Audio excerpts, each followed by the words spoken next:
plutôt faire travailler nos équipes.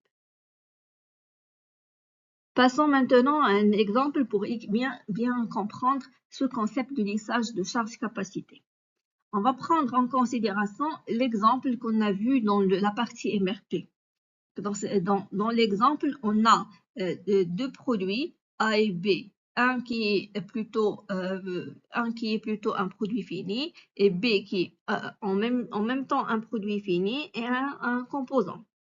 On a aussi les deux produits C et D qui sont achetés. Donc, dans notre cas, et dans notre exemple, pour optimiser notre temps, on va prendre en considération que les produits A et B. Donc, sur les produits A et B, on a déjà la sortie du maillon précédent qui est le calcul de besoin net. On a déjà sur les semaines entre 1 et 10 les OF des deux produits. Donc, par exemple, pour le produit A, sur la semaine 1, on doit avoir 35 pièces. Et même chose pour le produit B, on doit avoir 50 et ainsi de suite sur l'ensemble des semaines.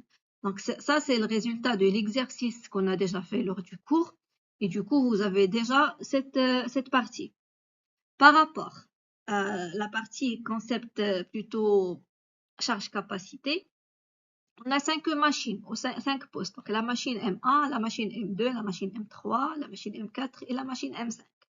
Pour chaque machine, on peut passer qu'un produit, donc le produit A ou le produit B, comme on peut passer les deux produits. Par exemple, sur la machine M1, on fait passer les deux produits, mais on a les données qui sont la capacité de la machine qui est 23, donc la capacité de la machine qui est 23, et on a aussi l'ordre de passage. Donc, par exemple, ici, l'ordre de passage du produit A, c'est le 3, donc c'est le troisième poste, et l'ordre de passage du produit B, c'est 2. Ça veut dire ici, par exemple, pour le produit A, il passe au premier lieu sur la machine M2, puis il passe sur la machine M2. Et en fin de compte, il passe sur la machine M5. Pour le produit A, il passe principalement sur la machine M3, puis sur la machine M4, et en fin de compte, sur la machine M3. Autre donnée pour cet exercice, c'est la charge par produit.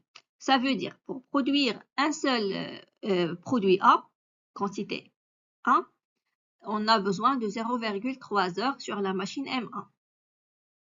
Sur la machine M4, on a besoin de 0,4 heures pour faire cette production.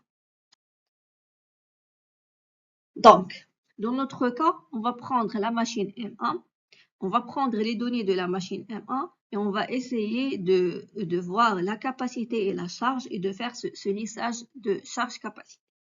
Sur la machine M1, pour produire une seule pièce de A, prendre 0,3 heures. Pour produire une seule pièce du produit B, ça prend 0,2 heures. La capacité globale de la machine est 23 pièces par période.